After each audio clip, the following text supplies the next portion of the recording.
الحمد لله رب العالمين والصلاة والسلام على سيد الأنبياء.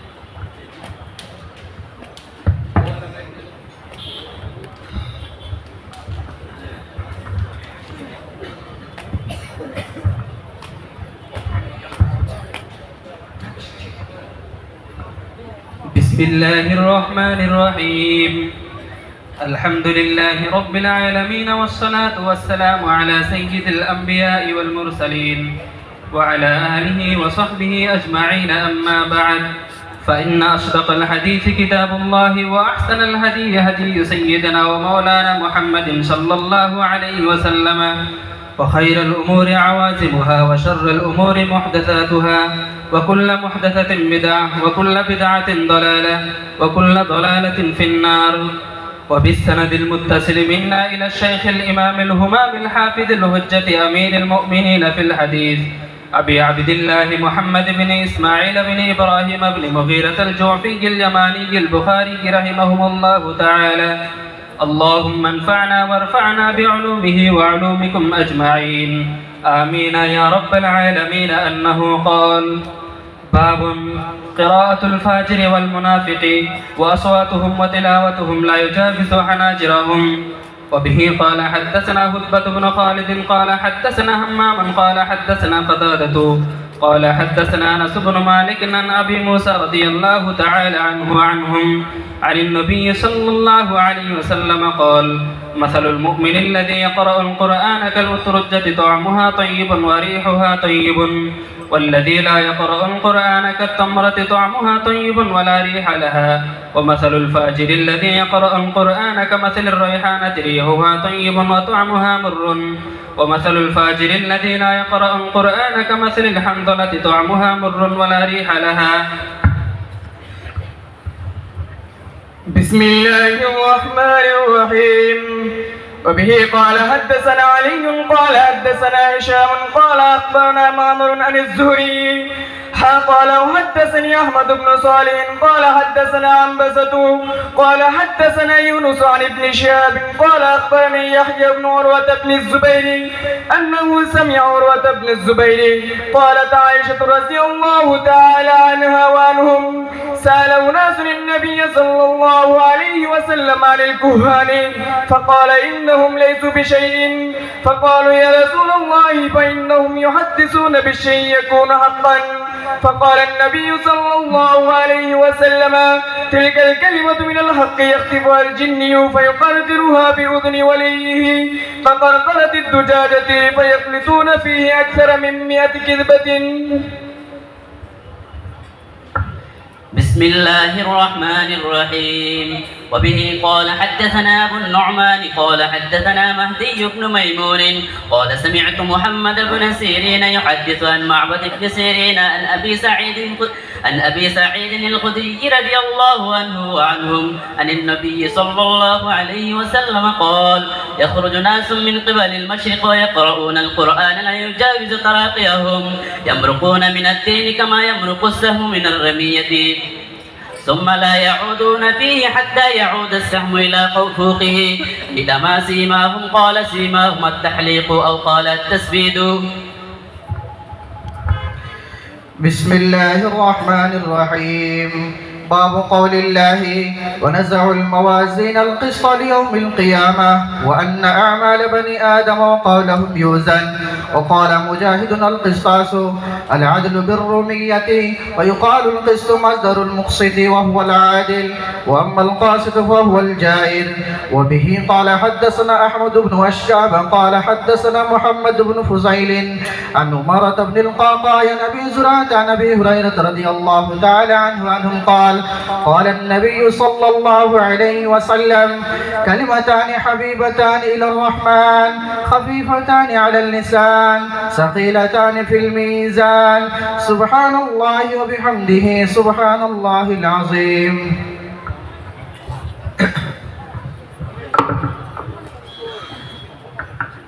أعوذ بالله من الشيطان الرجيم. بسم الله الرحمن الرحيم. الحمد لله رب العالمين، والصلاة والسلام على سيد المرسلين وعلى آله وأزواجه وأصحابه أجمعين.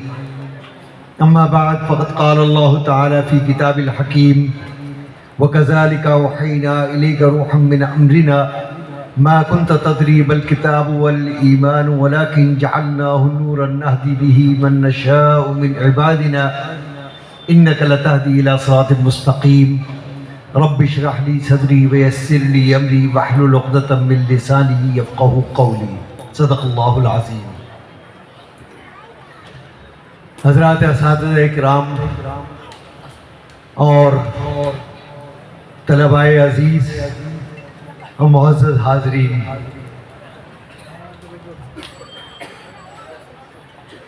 آسام کی اس بہت مشہور و معروف درسگاہ میں حاضری میرے لیے سعادت ہے. یقیناً یہ لمحات میرے لیے باعث مسرت بھی ہے، باعث سعادت بھی ہے. میں دل کی گہرائیوں سے اس ادارے کے دونوں ذمہ داران جناب حضرت مولانا بدر الدین اجمل صاحب دامت برکاتہم اور حضرت مولانا مشتاق انفر صاحب دامت برکاتہم العالیہ کے شکر گزار ہوں کہ جن کی محبت، جن کا اخلاص، جن کی لگن میرے لیے یہاں ذریعہ بنی آنے کا. اللہ تعالیٰ اس ادارے کی ہر طریقے پر ہم جہد حفاظت فرمائیں. تعیین وقت اور تحدید وقت کی اصولی اہمیت کو پیش نظر رکھتے ہوئے میں بغیر کسی تمہید کے چند گزارشات اسی حوالے سے عرض کر رہا ہوں. تدوین حدیث کے تعلق سے فنی اعتبار سے محدثین کا تعلق دو طبقات سے رہا ہے. ایک طبقہ وہ ہے کہ جنہوں نے اپنی تالیف کا موضوع سنن کو قرار دیا اور اس پر محنتیں کی، جبکہ دوسرا طبقہ وہ ہے کہ جنہوں نے اپنی سرگرمی عمل کا موضوع جوامع وہ قرار دیا. محدثین کی اصطلاح میں سنن اس مجموعہ احادیث کو کہا جاتا ہے کہ جس میں عملی احکام سے متعلق فقہی احادیث کی تبویب و ترتیب اس نہج پر کی جائے کہ کتاب الطہارت سے لے کر کتاب الفرائض کا اس کے اندر احاطہ ہو جائے. جبکہ جوامع کی تعریف یہ بیان کی محدثین نے کہ اس میں 8 ابواب شامل ہوں کہ عقائد و احکام ہیں، سیر و آداب ہے، اشراط و فتن ہے اور تفسیر و مناقب ہے. یہ ابتدائی دور سے ایک اصول، ایک قاعدہ، ایک ضابطہ محدثین کی یہاں رائج ہے. وہ یہ کہ سنن کا آغاز کتاب الطہارت سے کیا جاتا ہے اور جوامع کا آغاز کتاب الایمان سے کرتے ہیں. دونوں طبقات کے پاس اپنے اپنے دلائل موجود ہیں. اصحاب سنن دلیل بیان کرتے ہوئے فرماتے ہیں کہ تمام احکام شریعہ کا اصل مرجع اور ماخذ جو ہے وہ کلام الہی ہے، جس کے بارے میں ذات حضرت جل مجدہ نے فرمایا لا یمسہ الا المطہرون. گویا اس کو مس کرنے کے لیے، اس کو چھونے کے لیے انسان کا طاہر و مطہر ہونا ضروری ہے. اس کے علاوہ دوسری جگہوں پر، مختلف مقامات پر ترغیبی احادیث، ترغیبی آیات آئی ہیں جس میں نظافت اور پاکیزگی کی اہمیت کو بتایا گیا. جیسے ان اللہ یحب التوابین و یحب المتطہرین وطہر ثیابک.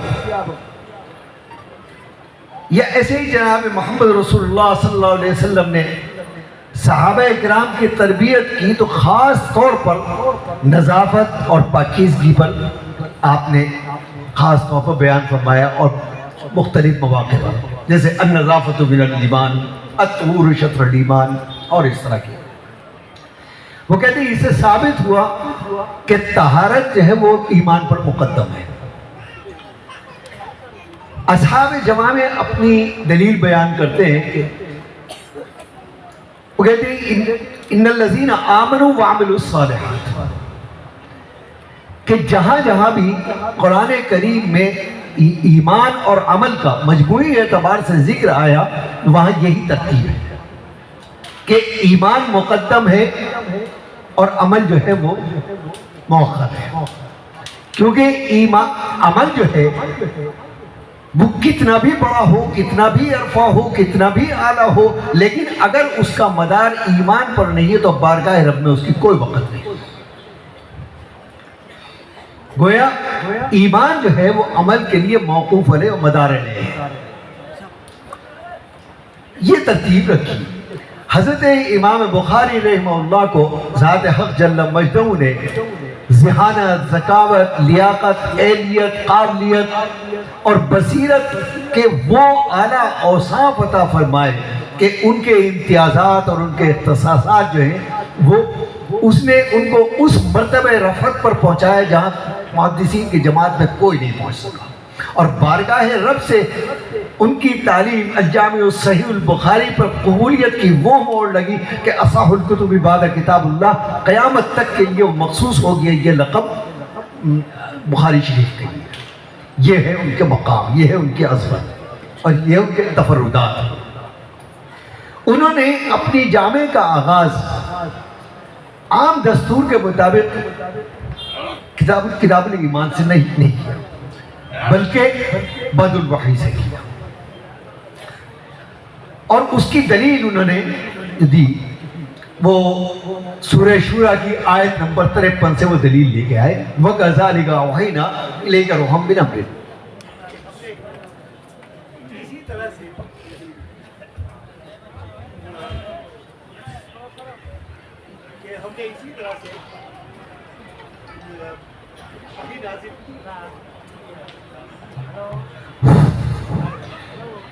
کہ ہم نے اسی طرح سے وحی نازل کی اپنی آپ کی طرف، گویا قرآن کریم کو روح قرار دیا، روح کائنات۔ ما كنت تدری ما الکتاب ولا الایمان، آپ اس سے پہلے نہیں جانتے تھے کہ ایمان کیا ہے اور کتاب کیا ہے، لیکن یہاں پر ایک تفصیلی نقطہ ذہن میں رکھنے کی ضرورت ہے کہ تخلیق کائنات سے قبل سب سے پہلے اللہ تعالیٰ نے حقیقت محمدیہ کی تخلیق کی ہے جو نور کی شکل میں، جس کو فرمایا کہ اول ما خلق اللہ نوری۔ اگرچہ اس کی سند میں بعض محدثین نے کلام کیا ہے، لیکن مماثل مفہوم کے کیونکہ دوسری احادیث موجود ہیں اس لیے اس کو حدیث بالمعنی کے طور پر علماء نے اس کا ذکر کیا، اور اس کی جو دلیل ہے وہ یہ کہ عہد الست میں جب تمام بنی نوع انسانی کو اللہ نے باہر نکالا اور ربوبیت کا اقرار دیا کہ الست بربکم، تو سب سے پہلے روح محمد صلی اللہ علیہ وسلم کو بلا بے شک آپ ہمارے رب، اور اس کے بعد ہم سب نے اس کا اقرار کیا۔ دوسری چیز کہ یہاں جو فرمایا کہ اول ما خلق اللہ نوری، ظاہر ہے کہ یہاں نور سے مراد کوئی مادی نور نہیں ہے جیسے چاند و سورج کا نور ہے، بلکہ معنوی نور مراد ہے، اور معنوی انوارات میں بھی سب سے اعلیٰ اور افضل نور جو ہے وہ علم کا نور ہے، جس کا حاصل یہ ہوا کہ آپ کی سرشت اول میں اور فطرت میں ایمان اور علم جو ہے وہ گون دیا گیا۔ تو یہاں جو فرمایا کہ ما کنت تدری ما الکتاب، تو یہ ایسے کہ آپ کی سرشت پہ ایمان بھی موجود تھا اور علم بھی موجود تھا۔ آپ اس کو ایسے سمجھ لیجئے کہ جیسے آم کی گٹھلی ہوتی ہے، آم کی گٹھلی کے اندر آم کے درخت کے تمام اوصاف موجود ہیں، اور جب اس کو مناسب اور ماحول ملتا ہے تو پھر وہ درخت سے بننا شروع ہوتا ہے۔ تو وحی الہی نے آ کے آپ کے قلب مبارک پر اوصاف کو مشرح و مفصل کیا، ورنہ حقیقت ایمان تو قابلہ حالت میں آپ کی سرشت میں موجود تھی۔ ما کنت تدری ما الکتاب، تو اسی لیے آپ کیونکہ امیین میں ہیں تو امی لقبی ہونا جو ہے وہ آپ کے لیے وصف نبوت اور دلیل نبوت ہے۔ تو آغاز کیا انہوں نے بدء الوحی سے، اور اس عنوان کا منطقی اور عقلی تقاضا تو یہ تھا کہ اس کے بعد وحی کے کسی شعبے سے کوئی حدیث لے کے آنی چاہیے تھی، لیکن وہاں حدیث ہی نہیں بلکہ حدیث لائے انما الاعمال بالنیات۔ سوال یہ پیدا ہوتا ہے کہ وحی جو ہے وہ فعل ربانی ہے، اس کا تعلق اللہ کی ذات سے ہے، اور نیت کا تعلق جو ہے وہ بندے کی ذات سے ہے، دونوں میں کیا ربط ہے؟ لیکن اس کا امام بخاری رحمہ اللہ نے ہے کہ وحی الہی سے دین کا آغاز ہے اور نیت سے اعمال کا آغاز ہے، اور عمل کا مدار جو ہے وہ نیت پر ہے۔ تو کیونکہ دونوں مبتدا ہیں، ایک دین کے لیے مبتدا ہے، دوسرا جو ہے وہ عمل کے لیے مبتدا ہے، اس لیے دونوں کے اندر بہت قوی نسبت ہے۔ پھر حدیث بھی وہ لے گئے انما الاعمال بالنیات، گویا جس کا آغاز جو ہے وہ نفس ذات سے ہو رہا ہے، ظاہر نیت تو انسان کرتا ہے، دل سے کرتا ہے، لیکن اس کے اثرات جو ہیں وہ قلب کائنات تک متاثر ہوتے ہیں۔ ایسا نہیں ہے کہ وہ صرف ایک انسان تک ہے۔ اس لیے اس کی ایک مختصر حقیقت یہ ہے کہ جب انسان کی نیت درست ہوتی ہے تو اس کی حقیقت سنور جاتی ہے، اور جب حقیقت سنورتی ہے تو اس کا عقیدہ درست ہو جاتا ہے، اور جب عقیدہ درست ہوتا ہے تو اعمال درست ہوتا ہے، اور اعمال کے درست ہونے کا نام ہی فروغ انسانیت ہے۔ تو نیت لے اب تو گویا وحی ربانی جو ہے وہ مادہ شریعت ہے۔ تو سب سے پہلے امام بخاری رحمہ اللہ نے مادہ شریعت سے متعارف کرایا، کیونکہ اصول بھی ہے کہ مادہ جو ہے وہ شکل پر مقدم ہوتا ہے، اور یہی مادہ شریعت ہے جو تمام ابواب کے اندر شکلیں بدل کے آ رہا ہے۔ یہی مادہ شریعت ہے کتاب الایمان میں ہے، کہ کتاب الصلاۃ میں ہے، دوسرے ابواب میں۔ جیسے ایک بڑھئی ہے، کارپینٹر ہے، وہ لکڑی کے مادے سے بہت ساری چیزیں بنا رہا ہے، وہ تیپائی بھی بنا رہا ہے، بیڈ بھی بنا رہا ہے، صوفہ بھی بنا رہا ہے، لیکن آپ صوفے سے الماری کا کام نہیں لے سکتے، الماری سے بیڈ کا کام نہیں لے سکتے، صوفے سے تیپائی کا کام نہیں لے سکتے، اس لیے کہ نام بدلا، کام بدلا، احکام بدلا۔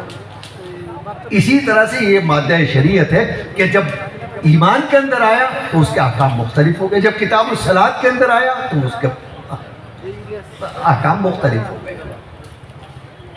تو اس لیے مادہ شریعت کو سب سے پہلے لے کر آئے۔ جب مادہ شریعت پر اعتقاد قائم ہو گیا، اب ایمان کو لے کر آئے۔ ان کی ترتیب جو ہے بڑی فطری ہے، بین الابواب جو ترتیب قائم کیا، مادہ شریعت کے بعد ایمان کو لے کر آئے۔ ایمان نام ہے دو حصوں، ایک ہے اقرار باللسان، ایک ہے تصدیق بالقلب۔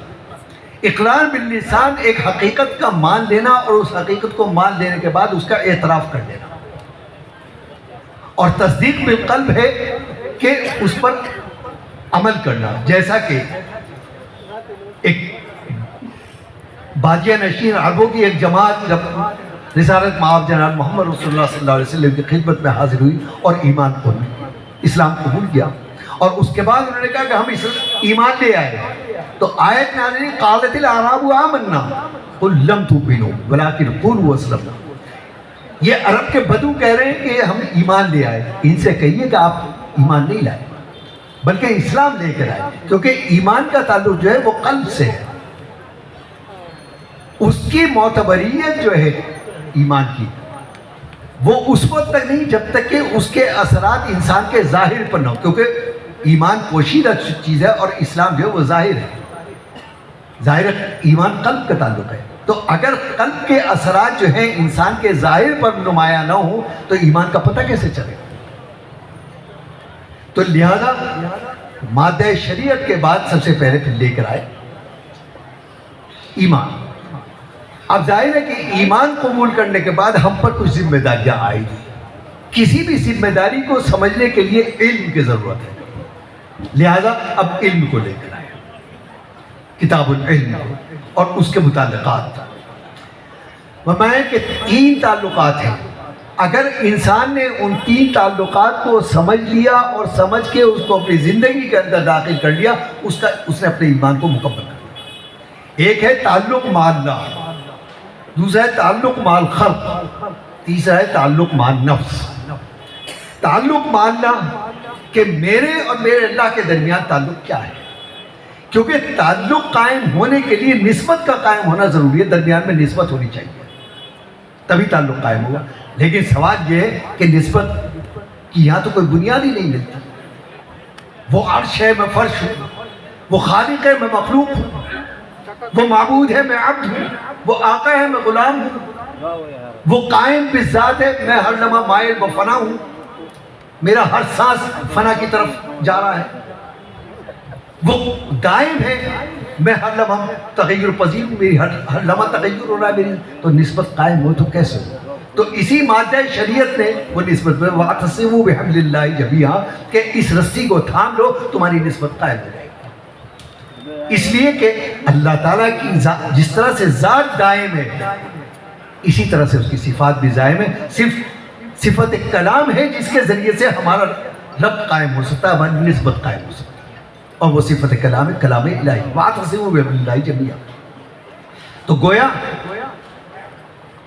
اس کے ذریعے سے ہمارا رب قائم ہو گیا اللہ کے۔ اس کے ذیل میں جب تعلق ماننا ہو گیا تو عبادات کے تمام احکام امام بخاری اس کے ذیل میں لے کے آئے، اور عبادات کا جو دھمجیت نظام ہے اس کو متعارف کرایا۔ اس کے بعد دوسرا مرحلہ آیا تعلق مع الخلق، کہ ہماری سرشت اور فطرت جو ہے اللہ نے وہ اجتماعیت کی بنائی۔ ہم تنہا زندگی گزار ہی نہیں سکتے، بلکہ تنہا رہنا جو ہے وہ ہمارے لیے اذیتناک سزا ہے۔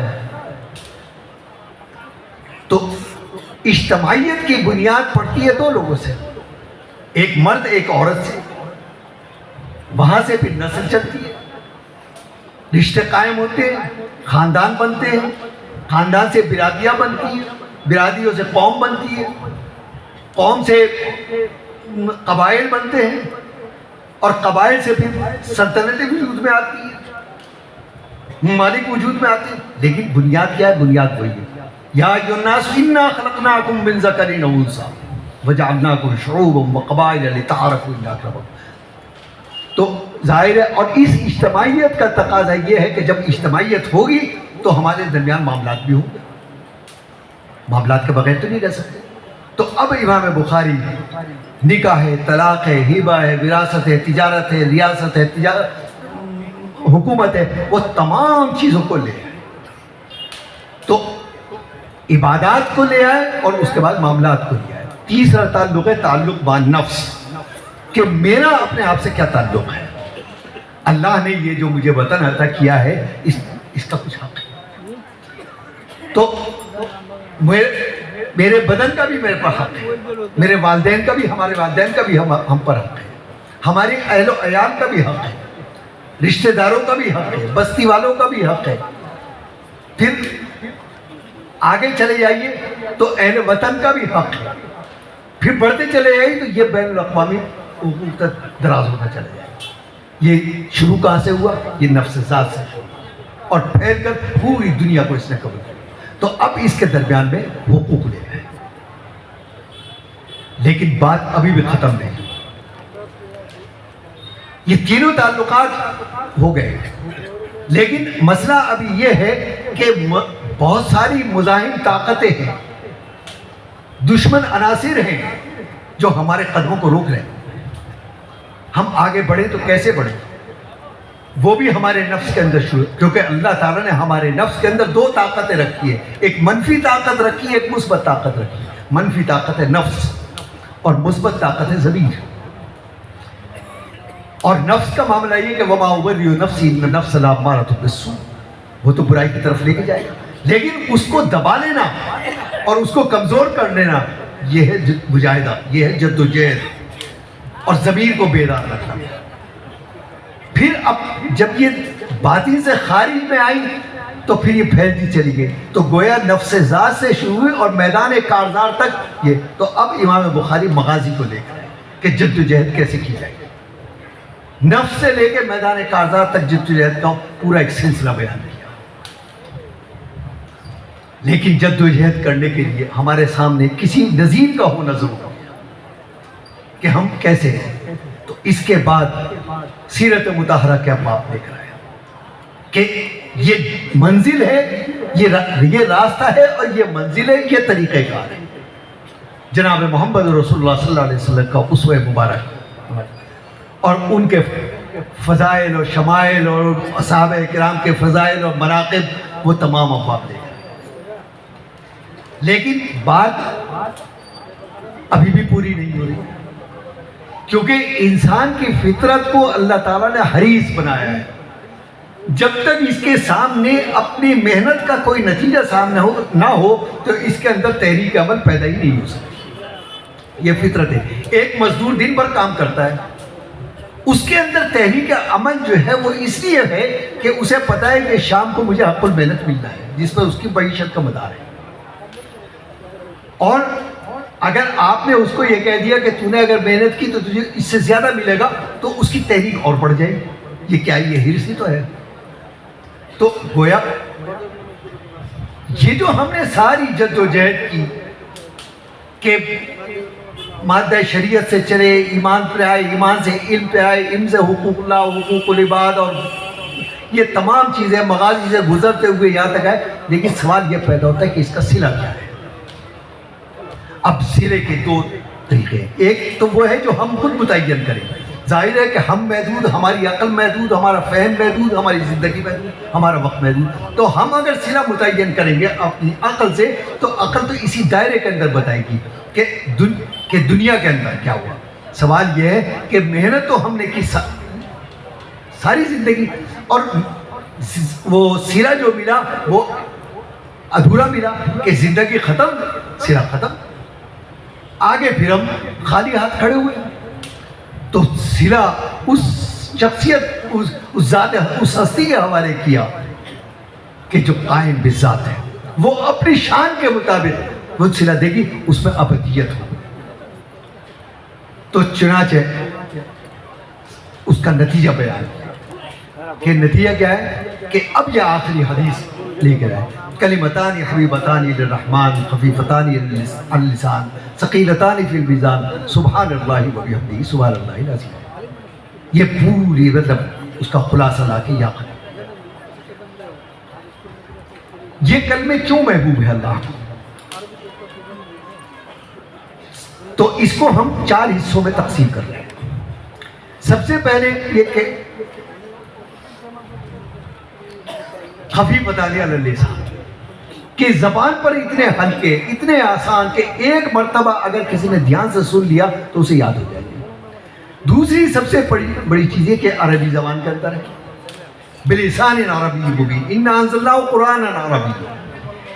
تیسری یہ کہ اللہ تعالیٰ کے معجزات کا تحمل کرنے کی صفت اگر کسی زبان کے اندر ہے, وہ سوائے عربی کے کسی زبان کے اندر ہے, کہ یہ اس کی معجزاتی صفت ہے کہ ایک 8-9 سال کا بچہ جو ہے وہ 700-750 کی کتاب, جو سبھی کتاب وہ حفظ کر لیتا ہے, چاہے وہ مشرق کا رہنے والا ہو یا مغرب کا ہو یا جنوب کا ہو یا شمال کا ہو, کسی بھی تہذیب سے تعلق رہتا ہو, کسی بھی تمدن سے تعلق رہتا ہو. لیکن مجالے کے زبر زید کے اندر بھی فرق آ جائے.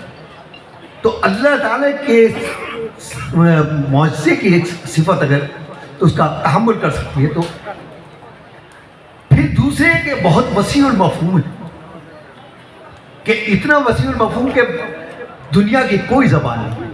آدم علیہ السلام کو جب حق تعالیٰ نے پیدا فرمایا اور میں وَعَلَّمَ آدَمَ الْأَسْمَاءَ كُلَّهَا, اور تمام نام سکھا دیے گئے. تو قیامت سے لے کر, تخلیق آدم سے لے کر اور قیامت تک جتنی چیزیں دنیا کے اندر آنے والی ہیں, تمام کے تمام جام اللہ تعالیٰ نے ان کو بتایا اور انہوں نے اس کو دہرایا. اور ہر لفظ کو انہوں نے ایک نئے اسلوب سے, نئے انداز سے, نئے لہجے سے بتایا. تو تحقیق کے مطابق ہر لہجے سے, ہر اسلوب سے, ہر انداز سے ایک نئی زبان تخلیق ہوئی ہے. اور یہ کروڑوں زبانیں جو دنیا کے اندر آئیں, یہ تو اس لحاظ سے عربی جو ہے وہ ام اللغات ہے, کہ اس سے اسی کو اللہ تعالیٰ نے اپنی آیت بتایا اپنے جوال وفی السنتکم والوانکم ان فی ذلک لآیات للعالمین. پھر اتنے مختلف المعنی اس کی جو خوبیاں ہیں, اگر خوبیاں بیان کریں گے تو رات ہو جائے گی. لیکن ایک خوبی اس کی کہ اس کے ایک ہی وقت میں معنی جو ہے وہ اس کے آگے پیچھے سیاق و سباق سے متعین ہو جاتے ہیں. علامہ شہاب الدین قسطلانی نے ایک بڑا عجیب واقعہ لکھا ہے. انہوں نے لکھا کہ حجاج بن یوسف کے دور کے اندر جب یہ سعید بن جبیر رحمہ اللہ جو بڑے جلیل القدر تابعی ہیں اور حضرت ابو ہریرہ رضی اللہ عنہ کے داماد ہیں اور جرت اظہار حق میں ان کا کوئی ثانی نہیں ہے, اور حجاج بن یوسف جیسے ظالم اور جابر کے سامنے حق بات کہنا یہ بڑی جرت کی بات تھی جس نے ہزاروں آدمیوں کو تہ تیغ کر دیا. لوگوں نے منع کیا کہ آپ احتیاط کریں, لیکن ان کیا, اور نتیجہ وہی ہوا کہ ان کو گرفتار کرا دیا اور بھرے دربار میں حجاج کے سامنے پیش کیا. تو حجاج نے ان کی موت کا حکم دینے سے پہلے ان سے سوال کیا, ما رأیکم عنی, یہ بتاؤ تمہاری میرے بارے میں رائے کیا ہے. اب آپ ان کا جواب سنیں. انہوں نے کہا کہ انت عادل وانت قاسط, انت قاسط وانت عادل. قسط و عادل جو ہے اس کے ایک معنی جو ہے جو عام معنی ہے کہ عادل کہتے ہیں عادل انصاف کرتے ہیں, اور قسط کے معنی ہے مساوات کے کہ آپ مساوات کرنے والے ہیں, آپ عادل کرنے والے ہیں. تو لوگوں کو حیرت ہوئی کہ یہ تو شمشیر بے نیام تھے اس کے لیے, لیکن ایسا معلوم ہوتا ہے کہ موت کے خوف نے ان کی زبان گم کر دی اور انہوں نے بھی حالات سے سمجھوتا کر دیا. لیکن حجاج بن یوسف کی دو خوبیاں تھیں, اور وہ خوبی یہ تھی کہ ایک تو عجمی النسل ہونے کے باوجود عربی زبان پر, زبان و ادب پر اس کی قدرت اتنی زبردست تھی, اور خطابت کے اندر دو ہی آدمی اس وقت مشہور تھے, یا حضرت حسن بصری یا حجاج بن یوسف. عرب جلدی سے کسی کی خطابت کو قبول نہیں کرتے, لیکن عرب بھی اس کا صدقہ مانتے تھے, اور دوسرے مواقع قرآن پر اس کی بڑی گہری نظر تھی. یہ دو صفتیں. اس نے دربار میں پوچھا کہ جانتے ہو کہ اس نے کیا کہا؟ تو درباریوں نے کہا کہ اس نے تو آپ کو انصاف پسند کہا کہ آپ عدالت پسند ہے, انصاف پسند ہے, آپ جو مساوات ہے وہ کہا غیرت. اس نے کہا کہ تو جہنمی ہے, تو کافر ہے, تو ہمیشہ کے لیے جہنم میں جانا ہے. جہاں قسط کا لفظ استعمال کیا انت قاسطون, وہاں اس سے مراد ہے وَأَمَّا الْقَاسِطُونَ فَكَانُوا لِجَهَنَّمَ حَطَبًا. کہاں ذہن گیا؟ اور جہاں پر اس نے کہا کہ انت عادل, وہاں پر میں کہ ثُمَّ الَّذِينَ كَفَرُوا بِرَبِّهِمْ يَعْدِلُونَ, کہ تو جہنمی بھی ہے, ظالم بھی ہے, جابر بھی ہے اور کافر بھی ہے. اس کو کوئی نہیں سکتا. تو یہ عربی زبان کی خوبی ہے, ثقیلتانی خفیفتانی علی اللسان. دوسرا کہ ثقیلتانی فی المیزان, کہ میزان کے اندر یہ بہت بھاری ہے. جب کوئی لفظ ہمارے سامنے بولا جاتا ہے تو ہمارے ذہن کے اندر اس کی تصویر آتی ہے. اب مثال کے طور پر اگر ہمارے سامنے پانی کو بولا جائے تو پانی کی جتنی کیفیات ہے وہ ساری ہمارے ذہن میں آ جائیں گی, کیونکہ یہ ہمارے لسانی پس منظر میں جو زبانی پس منظر ہے اس کے وہ نقش موجود ہے. لیکن اگر اسے پانی کو آپ میرے سامنے آسامی زبان میں کہیں گے تو میرے اندر کوئی بھی وہ نہیں آئے گا, اسی کہ میں جانتا ہی نہیں. تو جب میزان کا لفظ آئے گا تولنے کا, تو تول کہ اعمال کا وزن کیا جائے گا, تو ظاہر ہے کہ ہمارے ذہن میں کیا تصور آئے گا؟ ترازو کا آئے گا. تو وزن دو طرح کے ہیں, ایک مادی وزن ہے, وہ اس کا اوزان بتائیے ہے کلو, 10 کلو, من, 2 من, ٹن, 1000 ٹن. زیادہ سے زیادہ آج کے جدید دور کے اندر پہاڑوں کے وزن کا بھی تخمینہ کر لیا جاتا ہے. لیکن کیا ہمارے ذہنوں کے اندر کسی ایسی ترازو کا تصور ہے کہ جو زمین و آسمان کا وزن کر دے؟ نہیں. اس لیے ہم اتنا یقین رکھتے ہیں کہ وزن ہوگا. وَمَن يَعْمَلْ مِثْقَالَ ذَرَّةٍ خَيْرًا يَرَهُ وَمَن يَعْمَل مِثْقَالَ ذَرَّةٍ شَرًّا يَرَهُ. کوئی ذرہ برابر کوئی عمل ہوگا, چاہے وہ خیر کا ہو یا شر کا ہو, وہ وزن ہوگا. لیکن اس میزان کی کیفیت کیا ہوگی؟ وہ جو کہا وَنَزَعُ الْمَوَازِينَ الْقِسْطَ لِيَوْمِ الْقِيَامَةِ, وہ اس کی کیفیت کو ہم متعین نہیں کر سکتے, اس لیے کہ یہ عالم غیب کی چیزیں ہیں. اور عالم غیب جیسے جنت کے بارے میں جناب محمد رسول اللہ صلی اللہ علیہ وسلم نے فرمایا ہے کہ ما لا عین رأت ولا اذن سمعت ولا خطر علی قلب بشر, کہ نہ کسی آنکھ نے دیکھا, نہ کسی کان نے سنا, اور نہ کسی دل پہ اس کا گمان گزرا. یہی کیفیت اس ترازو کی ہے. اس کی کیفیت کیا ہوگی یہ اللہ ہی جانتا ہے, ہم صرف اتنا جانتے ہیں جو جناب محمد رسول اللہ صلی اللہ علیہ وسلم نے بتا دیا.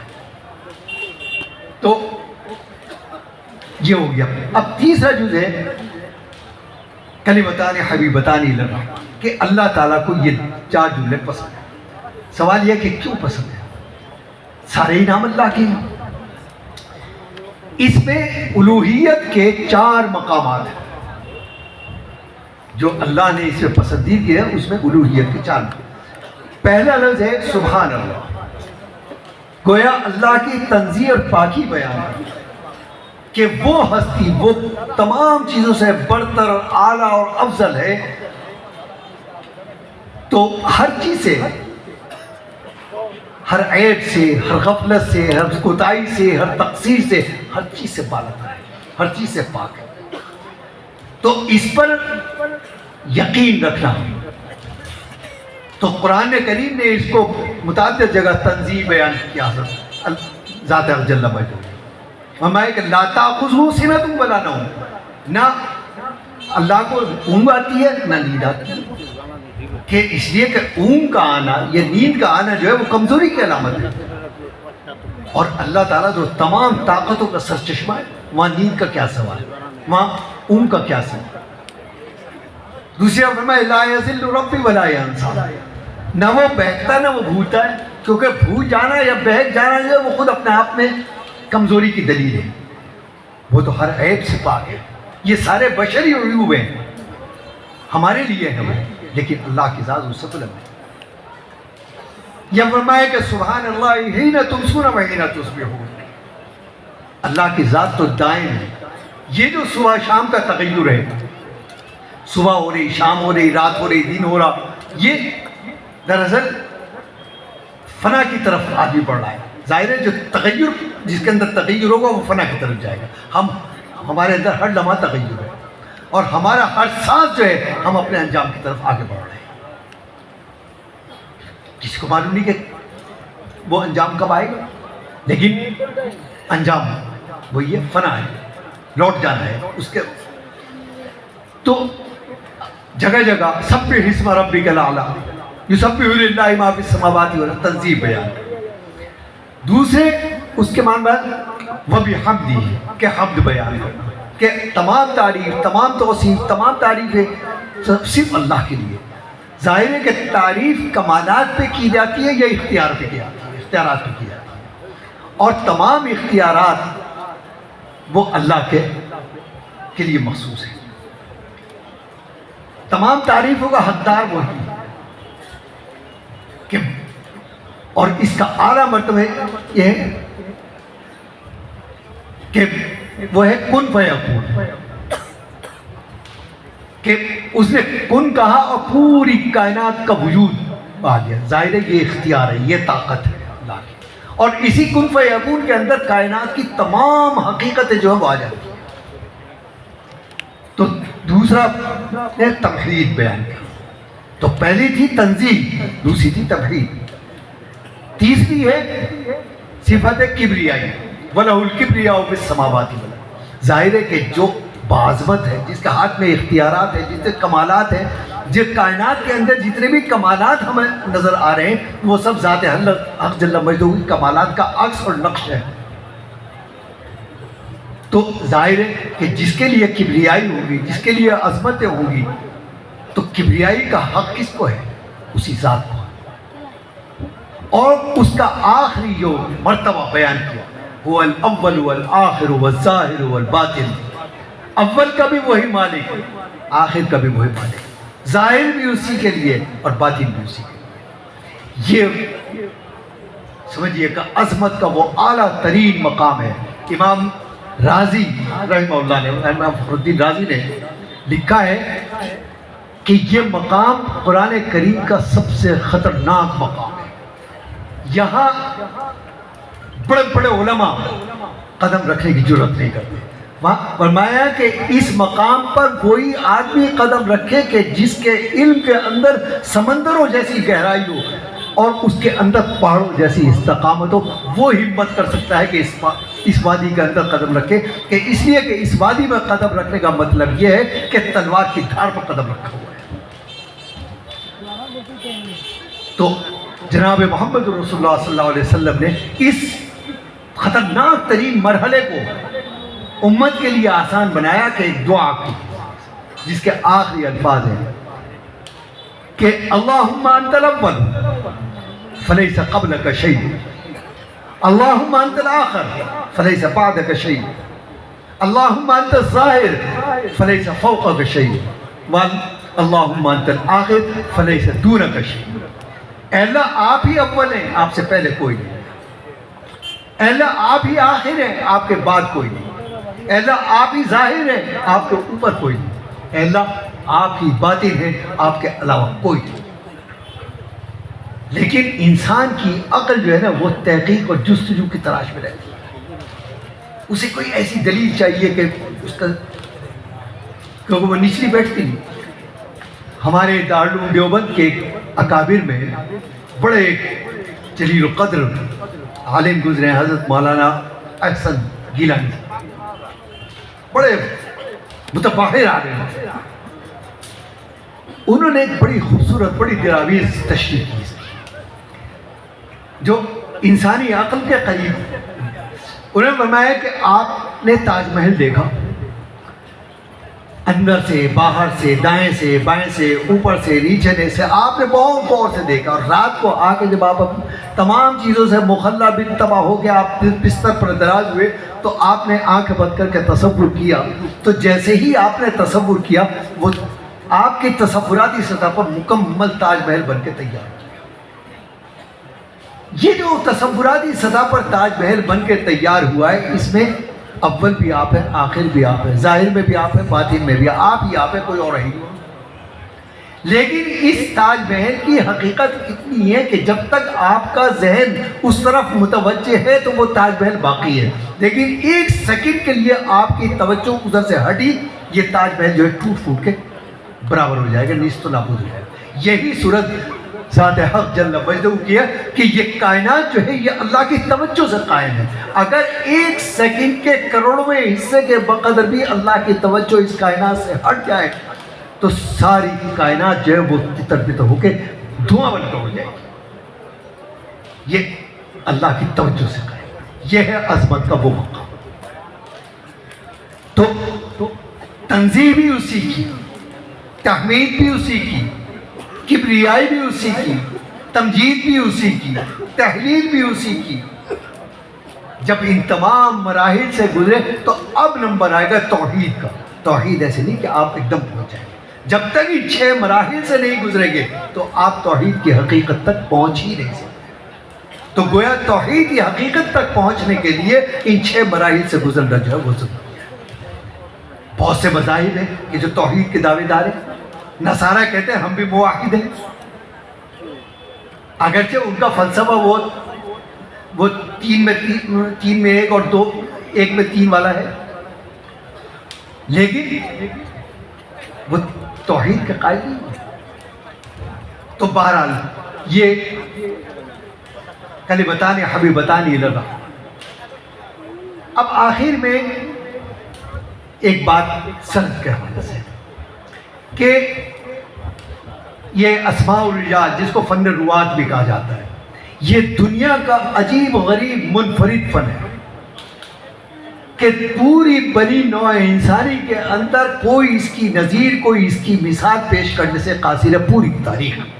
اس لیے کہ دنیا کا کوئی علم و فن ایسا نہیں ہے کہ جس کا مقصد یہ ہو کہ ایک شخصیت کے ارشادات گرامی کو تحفظ فراہم کرنا. آپ کے اقوال کو، آپ کے اعمال کو، آپ کے احوال کو، آپ کے افعال کو، آپ کی حیث کو، آپ کی کیفیات کو، آپ کی نشست و برخاست کو، آپ کے انداز کو تحفظ فراہم کیا روات کے ذریعے، فن اسماء و رجال کے ذریعے سے. دنیا کے اندر بڑی بڑی شخصیات گزری ہیں، وہ شخصیات بھی گزری ہیں کہ جن کے ماننے والوں کی عددی کثرت جو ہے جناب محمد رسول اللہ صلی اللہ علیہ وسلم سے ماننے والوں سے کئی زیادہ ہر دور کے اندر رہی ہے.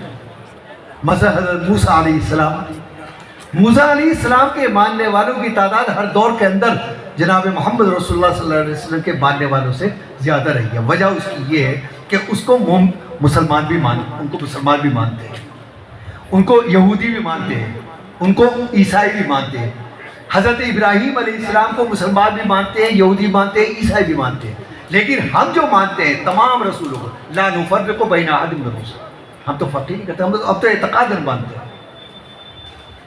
تو اگر عیسائیوں سے یہ کہا جائے کہ آپ کی 2500 سال تاریخ کے اندر آپ کچھ نام ایسے بتائیے کہ جنہوں نے حضرت عیسیٰ علیہ السلام کے ارشادات کو جمع کیا، تو مشکل سے 10-20 سے زیادہ وہ نام نہیں بتا سکتے. اور یہاں 6 لاکھ افراد کا انسائیکلوپیڈیا تیار کیا گیا. یہ محدثین کا عظیم ترین کارنامہ ہے. اور انسائیکلوپیڈیا بھی ایسے نہیں، راوی کے بارے میں ایک چیز کی تحقیق کی گئی، کہاں پیدا ہوا، کس خاندان میں ہوا، کس قبیلے سے اس کا تعلق ہے، ان کے اساتذہ کون ہے، کون سا علم حاصل کیا، کس سے کیا، اساتذہ کی رائے کیا ہے، تلامذہ کون ہے، تلامذہ کی اس کے بارے میں رائے کیا ہے، معاشرے کے اندر اس کا مقام کیا ہے، اس کے حفظ کی کیفیت کیا ہے، اس کے دیانت، امانت اور عام حالات میں اس کے کیفیات کیا ہیں، وہ ساری جمع کی گئی. پھر جس راوی سے یہ روایت کر رہا ہے اس کے اور اس کے درمیان زمانی اور مکانی فاصلہ کتنا ہے، آیا ملنے کا امکان ہے یہ نہیں. ایسا تو نہیں کہ یہ راوی رہ رہا ہو عرب میں اور دوسری راوی سے جس سے ذکر کر رہا ہو وہ رہ رہا ہو امریکہ میں. تو حضرت سفیان ثوری رضی اللہ عنہ جو رحمہ اللہ، جو تبع تابعین میں بہت اونچے درجے کے تھے، جن کے بارے میں یحییٰ بن معین نے فرمایا کہ امیر المومنین فی الحدیث، انہوں نے کہا کہ جب نبی کریم علیہ السلام کی وفات ہو گئی، آپ نے پردہ فرما لیا اور زمانہ دور ہوا، تو وہ تقوی و طہارت کا وہ معیار کہ جو صحابہ کرام میں تھا، پھر تابعین کے اندر تھا، پھر تابعین سے تبع تابعین تک آیا، تابعین تک، تو اب آ کر تقوی کا وہ معیار ذرا کم ہوا، اس لیے کہ اولاد کے بعد آفات کا دور شروع ہو گیا. تو فرماتے ہیں کہ ہم نے تاریخ کا ہتھیار استعمال کیا. ایک راوی آیا، اس نے کہا جناب محمد رسول اللہ صلی اللہ علیہ وسلم نے یہ حدیث بیان کی. تو اس سے پوچھا گیا کہ تم نے یہ حدیث کس سے سنی؟ کہا کہ فلاں تابعی سے سنی ہم نے. کہ کہاں کب سنی؟ کہ 108 ہجری میں سنی. کہ کس جگہ سنی؟ کہ آرمینیا میں سنی. پوچھا کہ یہ تابعی آرمینیا کے اندر کیا کر رہے تھے؟ کہا کہ یہ جہاد کے اندر گئے تھے، مارکے میں. تو حضرت سفیان ثوری کہتے ہیں یا تو تم جھوٹ بول رہے ہو، یا تمہیں التباس اور شک ہو رہا ہے، یا تم دانستہ کسی مقصد سے جھوٹ بول رہے ہو. پہلی بات یہ کہ ان تابعی کا انتقال جو ہے وہ 104 ہجری کے اندر ہو چکا ہے اور تمہاری 108 میں ملاقات ہوئی. دوسری چیز یہ کہ آرمینیا یہ گئے ہی نہیں، جس مارکے کا ذکر کر رہے ہو وہ روم کے اندر لڑا گیا تھا، یہ روم کے مارکے میں گئے تھے. اور روم کے محاذ اور آرمینیا کے محاذ کے اندر تقریباً 2500 کلومیٹر، تقریباً 2.5 مہینے کا فاصلہ ہے مسافت. لہذا تمہاری روایت جو ہے رد کی جاتی ہے. یہ سمجھیے کہ یہ نقطۂ آغاز ہے. پھر یہی نہیں کہ معمولی اور غیر معمولی، صرف متن کی حفاظت نہیں کی 6 لاکھ افراد نے، بلکہ معمولی اور غیر معمولی ہر چیز کی حفاظت کی. میرے جد محترم حکیم صاحب مولانا محمد طیب صاحب نفر اللہ مقدو فرماتے ہیں کہ ہم نے مشکات پڑھی اپنے والد حضرت مولانا حافظ محمد احمد صاحب سے. جب حدیث نوحہ پر وہ آئے تو فرمایا کہ اس کی تشریح کی کہ دور جاہلیت کے اندر لوگ وصیت کیا کرتے تھے کہ مجھے میرے مرنے کے بعد اتنے دن تک رویا جائے. کسی نے مہینہ، کسی نے سال، کسی نے 6 مہینہ، کسی نے ہفتہ. اب ظاہر ہے کہ کس کی آنکھ میں اتنے آنسو رکھے کہ وہ اتنے دن تک روئے گا.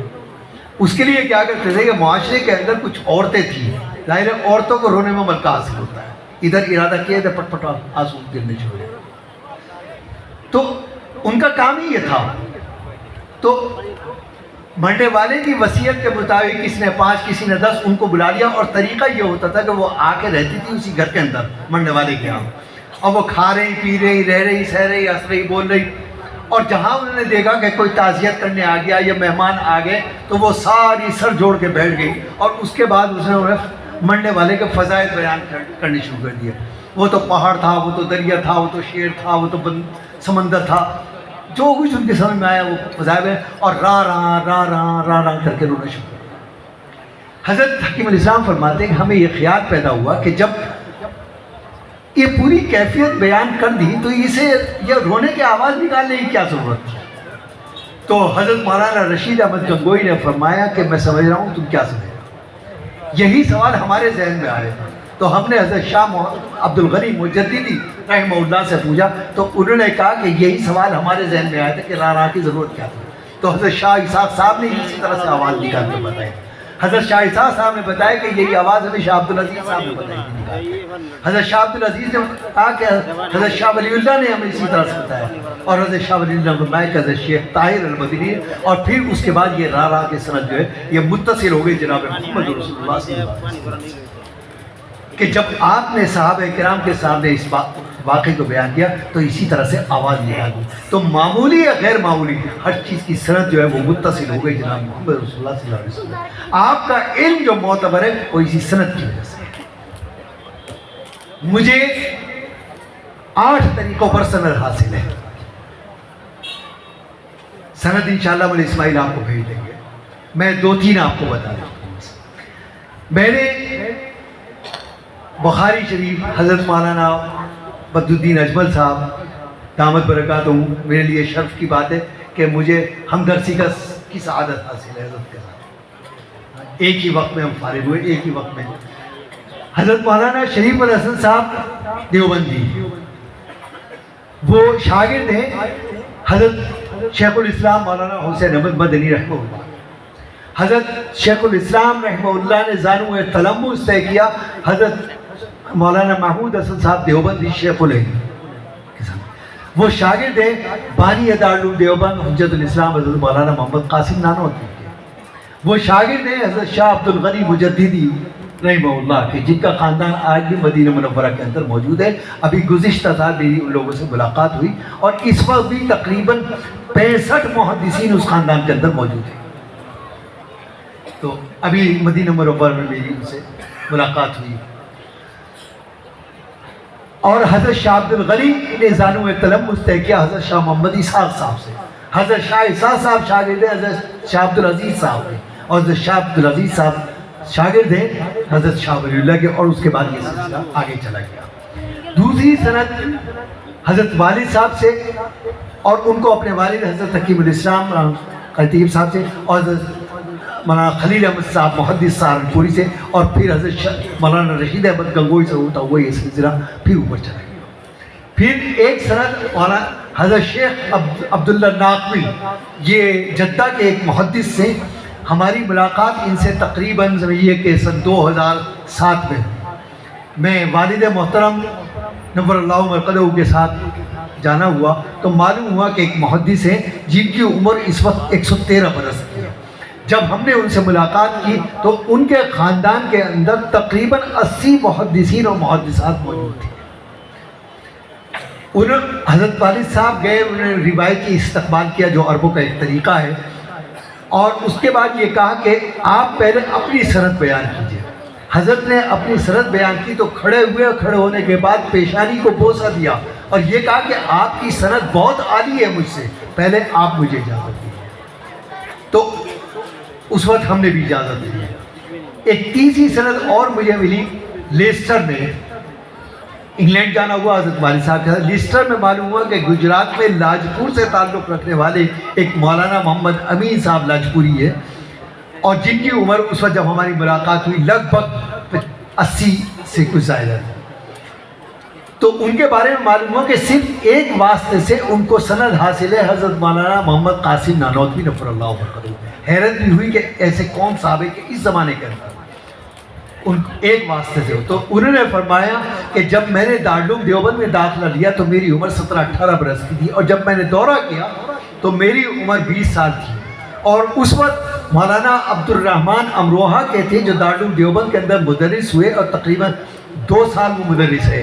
اس وقت ان کی عمر تقریباً 75-80 برس کے قریب تھی.